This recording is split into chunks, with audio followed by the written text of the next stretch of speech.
The Supreme Court ruled Negroes were, quote, so far inferior that they had no rights which the white man was bound to respect.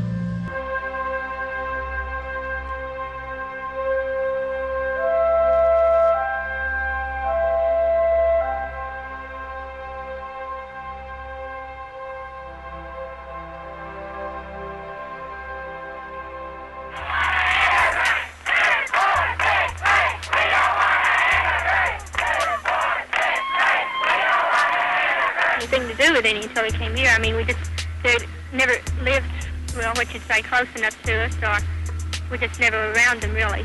Isn't that part of what makes it difficult when you live 15 or 17 years of your life and then start doing something different all of a sudden?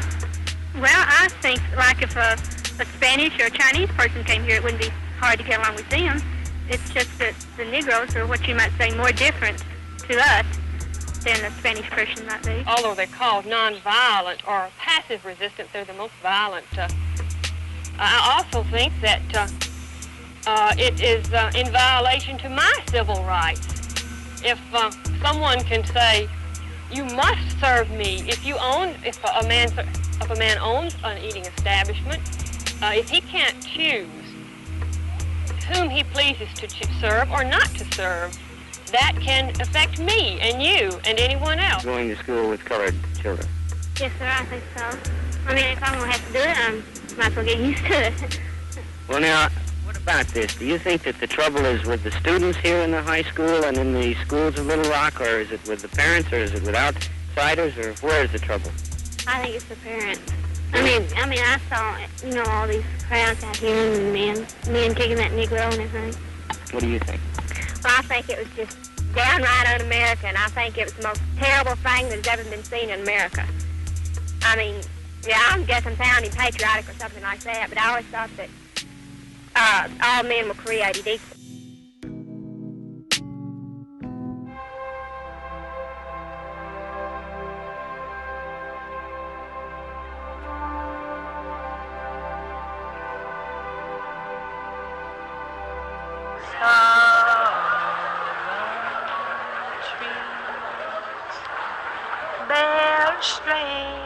The promise of the 14th Amendment, the promise of equality before the law had been derailed, and in practice, many black people had been removed from the protection of the law altogether.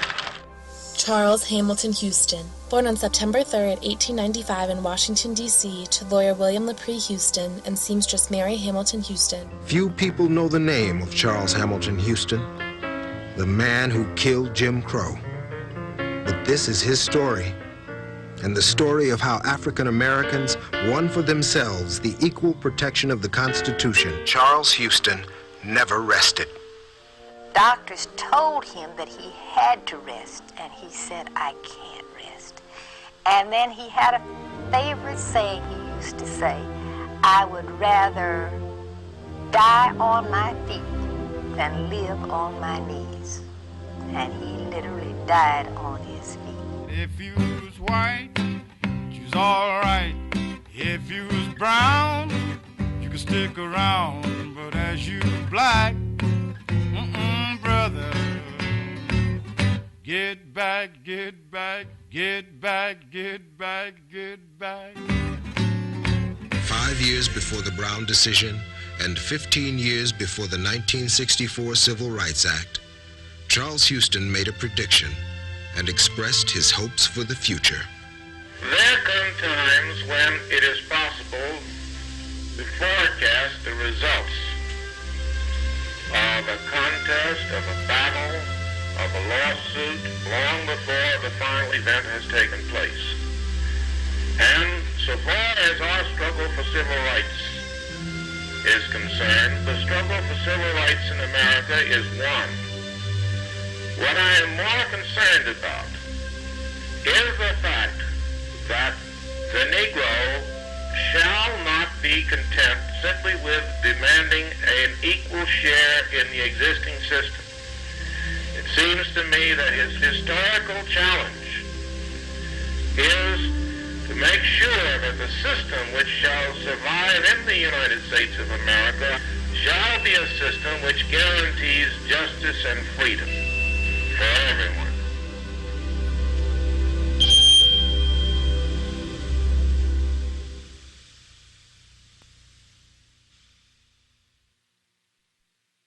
These old scenes were shot by a brilliant but little-known black lawyer, Charles Hamilton Houston. In 1934, Houston crisscrossed the South documenting inequalities between schools for whites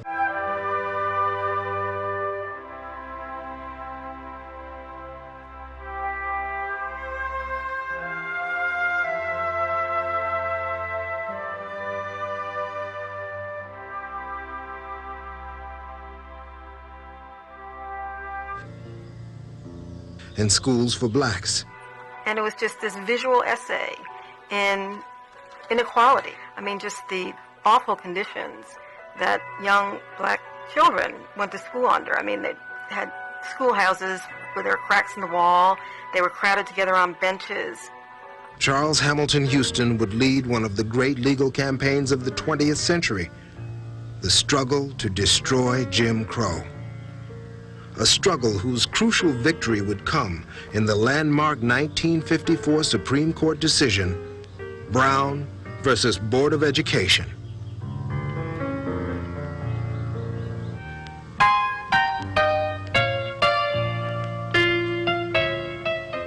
The road to Brown begins in Jamestown, Virginia, just 12 years after the first permanent English settlement in the New World.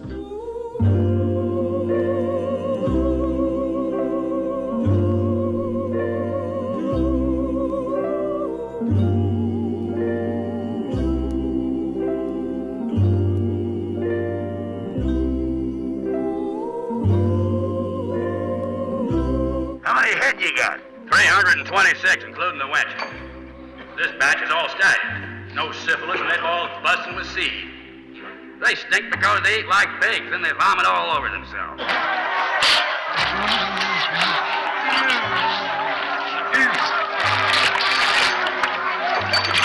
Now look how rested they are.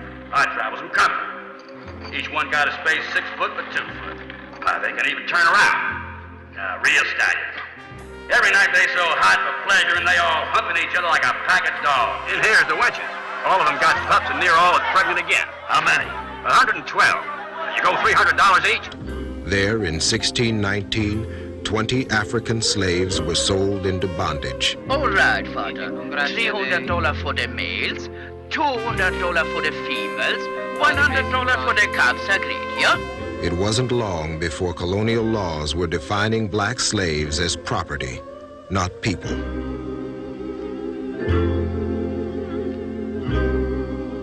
When the American colonists declared their independence,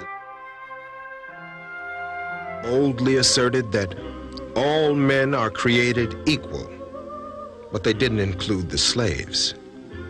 The Constitution of the new United States of America specifically permitted slavery to continue. In 1857, the Supreme Court reaffirmed the exclusion of African Americans from the Constitution. In the Dred Scott decision, the Supreme Court ruled Negroes were, quote, so far inferior that they had no rights which the white man was bound to respect. The Dred Scott decision set the stage for the Civil War, a war fought, as Abraham Lincoln said, to determine if this nation could endure half slave and half free.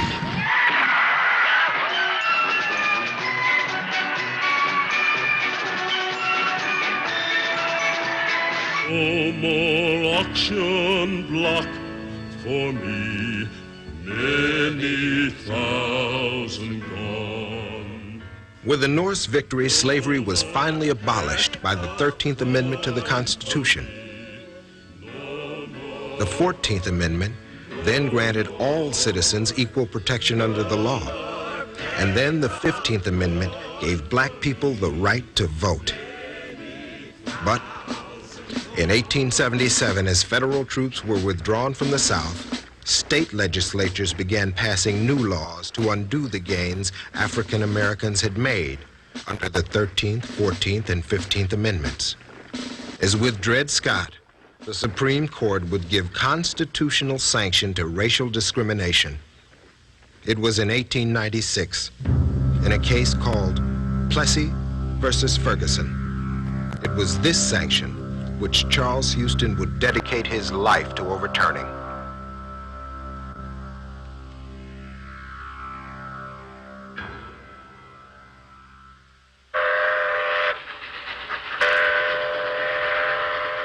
In 1895, black people in Louisiana decided to test the constitutionality of the new laws. One segregation law required separate railroad cars for Negro passengers. Homer Plessy sat down in a car reserved for whites and was arrested. Because of the 14th Amendment and its equal protection clause, Plessy never imagined the Supreme Court would rule against him, but it did. The court upheld his conviction in a decision which would shape race relations for half a century. In Plessy versus Ferguson, it ruled, the 14th Amendment could not have been intended to abolish distinctions based upon color or a commingling of the races. And the tragedy of Plessy is that having then held that you could discriminate on trains, the doctrine then was applied to a whole host of other areas, to all public accommodations, to boxing matches, to education, and in some instances, in the early years, in housing. And it gave the imprimatur that the law in America could do to blacks what it couldn't do to Irishmen, or Italians, or Jews. The Plessy decision introduced a new phrase into the language, separate but equal. 21 states would soon pass segregation laws under the protection of Plessy. The turn of the century saw the existence of two Americas, one white and one colored. Colored America could not eat in white restaurants, play in white parks, die in white hospitals, or be buried in white cemeteries. Oklahoma even segregated phone booths. Mississippi segregated Coke machines. In Atlanta, a Negro witness could not swear on white Bibles. Florida segregated not only the schools, but even the textbooks in storage. This was the era of Jim Crow.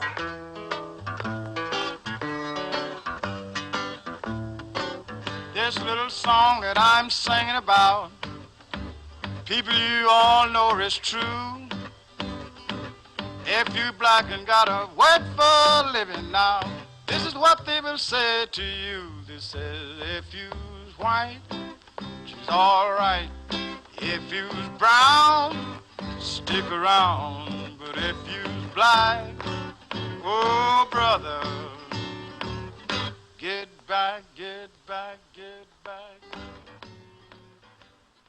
The promise of the 14th Amendment, the promise of equality before the law, had been derailed. And in practice, many black people had been removed from the protection of the law altogether. The Jim Crow era was a time of unprecedented racial violence.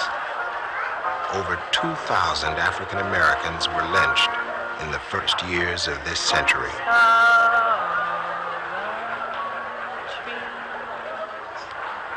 Bear strange fruit, blood on the leaves, and blood at the root. Black bodies swinging in the southern breeze, strange fruit hanging from the poplar trees.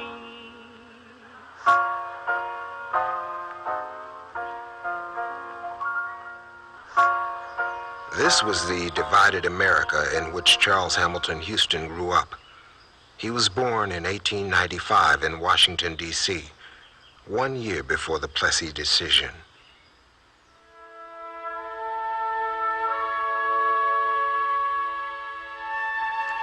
One of the interesting things about Charles Houston is that he had come from a privileged background, privileged in relationship to the majority of African Americans in the United States.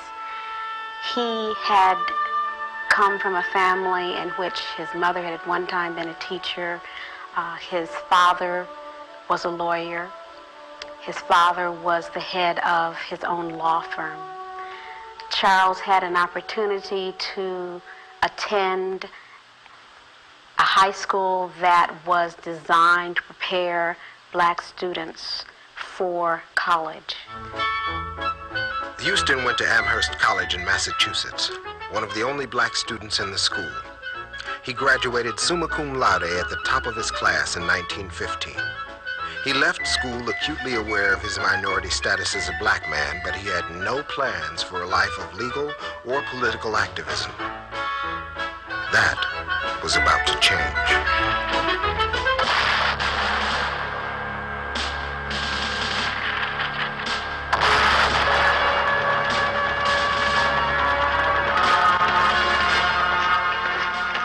Along with 200,000 other black men, Houston volunteered for duty in World War I, the war to make the world safe for democracy. But he served in a segregated army. Although Houston was an officer, that didn't protect him from Jim Crow. He and the other black officers were given substandard housing next to a latrine. They were often restricted to base and harassed constantly. Overseas in France, Houston even had to face off a lynch mob of white soldiers. Houston later would write,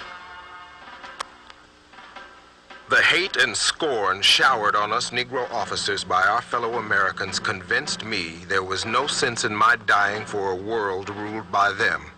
I made up my mind that if I got through this war, I would study law and use my time fighting for men who could not strike back."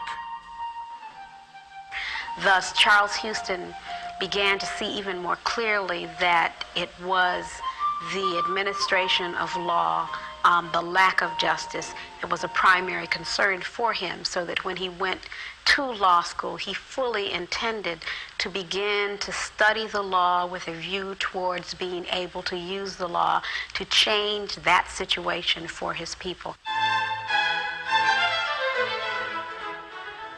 In 1920, Charles Houston took his first step down the road to Brown. He entered Harvard Law School. Houston became the first black editor of the prestigious Harvard Law Review, and one of his professors, future Supreme Court Justice Felix Frankfurter, called him one of the most brilliant students he'd ever taught. After graduation, Houston undertook a survey of black lawyers. In the entire South, he found fewer than 100 black lawyers serving 9 million black people. Houston wrote in the Journal of Negro Education, "The great work of the Negro lawyer in the next generation must be in the South, and the law schools must send their graduates there and stand squarely behind them as they wage their fight for true equality before the law."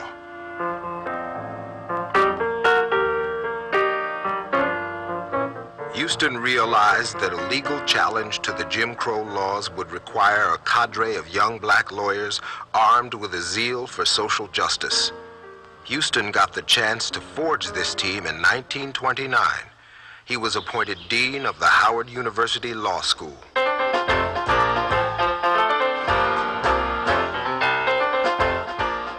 Houston raised the standards, improved the faculty, strengthened the curriculum, and got the school accredited. From Maryland came Thurgood Marshall, a tall, gangly youth who would become the first black justice on the Supreme Court. From Virginia, there was Oliver Hill, who would become the first black to be elected to the Richmond City Council. Houston's own cousin, William Hastie, joined the faculty and would later become the first black federal judge. Charles Houston was gathering the forces to fight a war, a legal war, against Jim Crow. What he did was to use the law school as a breeding ground for testing issues on the faculty with the students. And then as Houston began to be called upon by lawyers and communities across the United States, then the United States became the classroom, his classroom. Houston was ready now to take on Jim Crow. Only one thing was missing. Houston needed an organization linked to the black community, an organization capable of broadening the attack on Jim Crow. That organization would be the NAACP.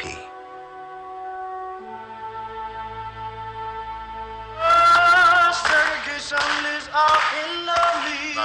It must be removed. Segregation is our enemy. It must be removed. The National Association for the Advancement of Colored People had been founded in 1909 in response to the rising tide of racial violence. Charles Houston was appointed special counsel in 1934. It was now almost 40 years after the Plessy decision. Most people accepted Jim Crow as a permanent part of American life. But Houston had seen a weak spot in Jim Crow law. In a memorandum to the NAACP National Committee, Houston outlined a strategy for overturning segregation. The battle, he believed, could be won if fought in the schools. Houston wrote, "Discrimination in education is symbolic of all the more drastic discriminations which Negroes suffer in American life. The Equal Protection Clause of the 14th Amendment furnishes the key to ending separate schools."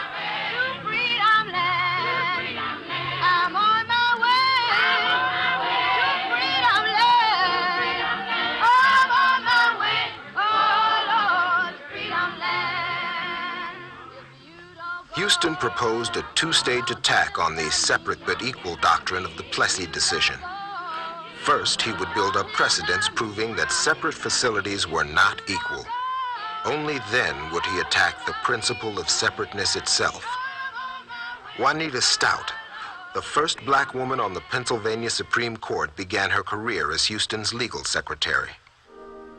And he devised a strategy, first of all, when he attacked the separate but equal theory. His real thought behind it was that, all right, if you want it separate but equal, I will make it so expensive for it to be separate that you will have to abandon your separateness. And so that was the reason he started demanding equalization of salaries for teachers, equal facilities in the schools, and all of that.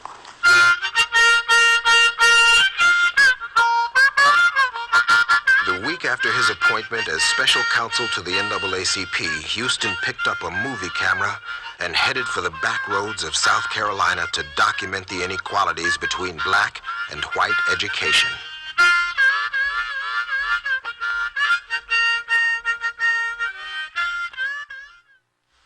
Majeska Simpkins taught school and was NAACP secretary for many years in South Carolina.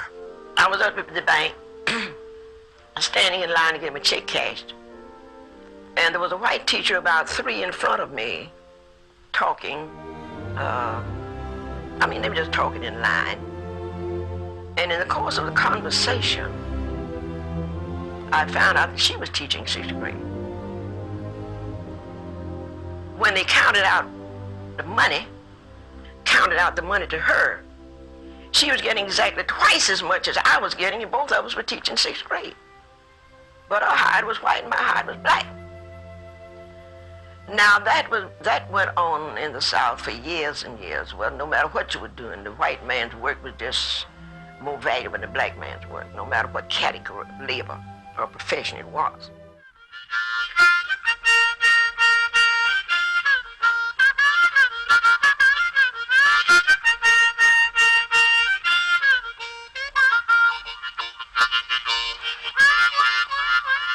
Within 3 months of becoming special counsel, Houston had made a film, got a strategy approved, and filed his first case against the University of Maryland Law School. Jim Crow was being taken to court.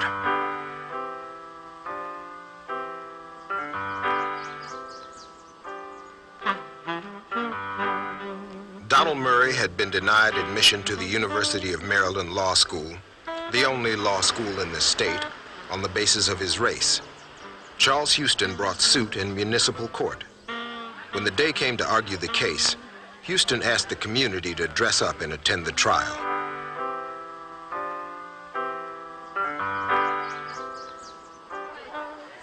We crowded that courtroom on that day in June. I'll never forget it. Charles Houston and Thurgood Marshall started off with their case. And the judge, never even having left the bench, was so moved by the logic and the simplicity of Charles Houston's words and Thurgood Marshall that he ordered the University of Maryland to admit Donald Gaines Murray to the University of Maryland Law School. The judge said, this young man has been denied his constitutional right to enter that University of Maryland Law School too long. Your constitutional right is personal, present, and immediate. The court ordered the state of Maryland to admit Murray and integrate its law school. Houston's legal campaign had scored its first major victory.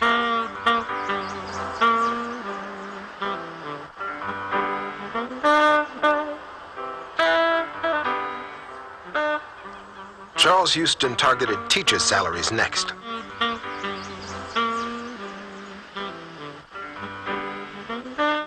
Teachers had long held the most respected positions in the black community, yet their salaries were a fraction of their white counterparts. Houston knew their support would be key in mobilizing black communities in the South for the larger fight against Jim Crow.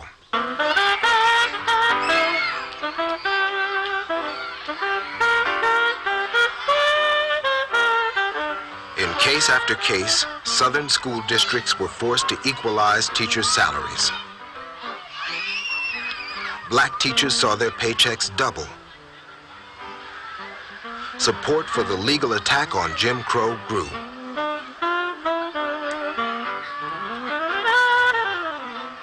The next step on the road to Brown would be the Gaines case.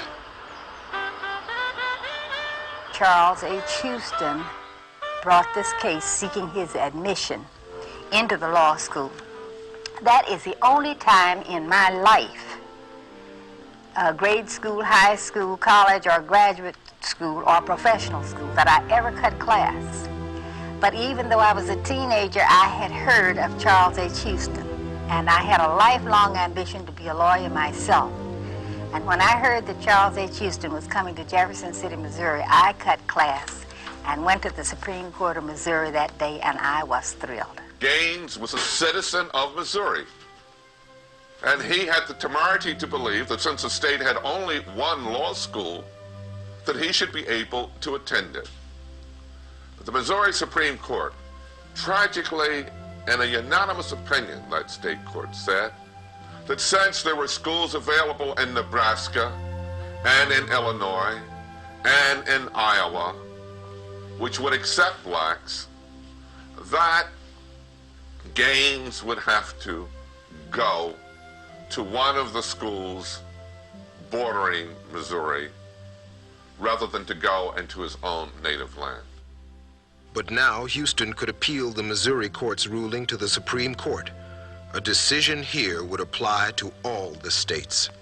And by a magnificent opinion by Chief Justice Hughes, they held that that was a violation of the Equal Protection Clause. That even if a state was going to provide separate education, it couldn't provide separate education outside of the state.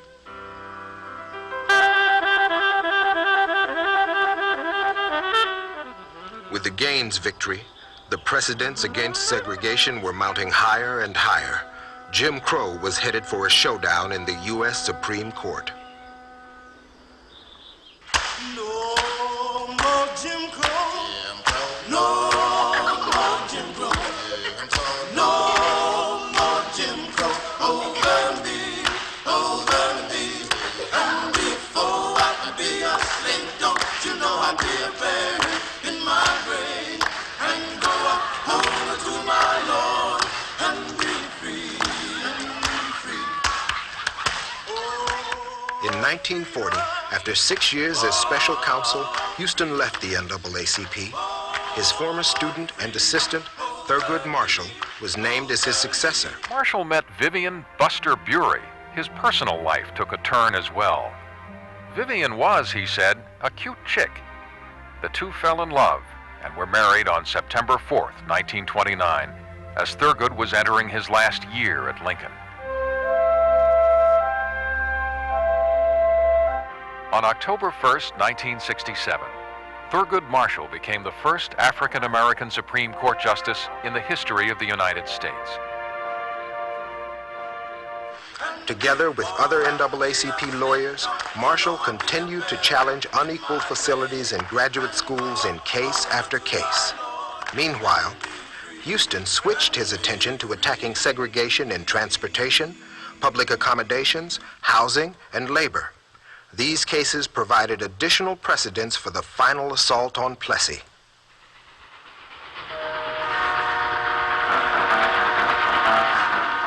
One of these cases attacked preferential hiring in the railroad industry. The reason that you had black firemen in the early days was because that was the lousiest job you could have. You're stoking coal. And it was an ugly job, and it didn't pay too very much, but all of a sudden, got a diesel engine. All the fireman has to do is pull this lever, and sit and enjoy himself. Well, you can imagine what the whites, how quickly they went after those jobs. Well, Charlie Houston was a genius. He won a case called the Steele case, and where that was declared illegal for the white union to negotiate to give the jobs that the black firemen had to white firemen just because they were now easy jobs. It seemed as if Charles Houston never rested. He sued to integrate the armed forces and defense industries after World War II. He served on President Roosevelt's Fair Employment Practices Commission, wrote a regular column for the Baltimore Afro-American. He testified before Congress, led protests, marches, and rallies.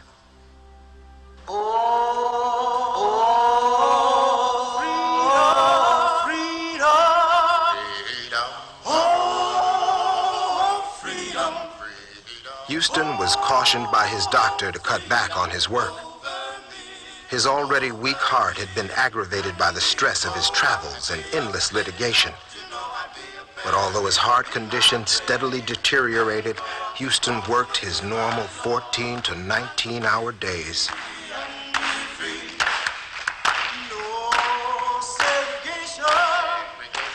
It was interesting to me to watch this man work. Shirt sleeves, an old eye shade on, his door open, bent over,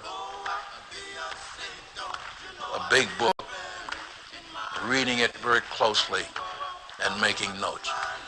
This was his method day in and day out until he had achieved what he wanted to do.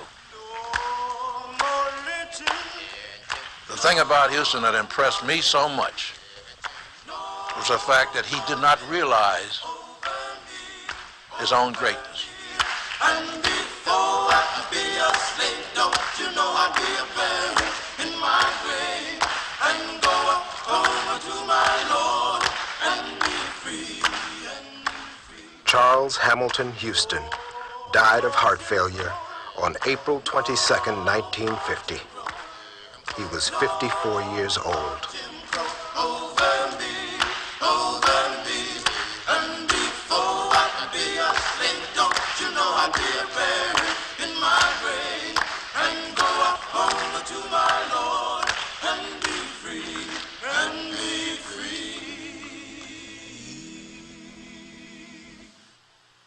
There was just a sense of such a loss and almost a sense of how could this have happened to a man who did so much good and whose life was still needed. And he literally, I mean, you talk about somebody who literally gave his life for the cause because he had this heart trouble, heart attack, and the doctors told him that he had to rest, and he said, I can't rest. And then he had a favorite saying he used to say, I would rather die on my feet than live on my knees. And he literally died on his feet. There come times when it is possible to forecast the results of a contest, of a battle, of a lawsuit long before the final event has taken place. And so far as our struggle for civil rights is concerned, the struggle for civil rights in America is won. What I am more concerned about is the fact that the Negro shall not be content simply with demanding an equal share in the existing system. It seems to me that his historical challenge is to make sure that the system which shall survive in the United States of America shall be a system which guarantees justice and freedom for everyone.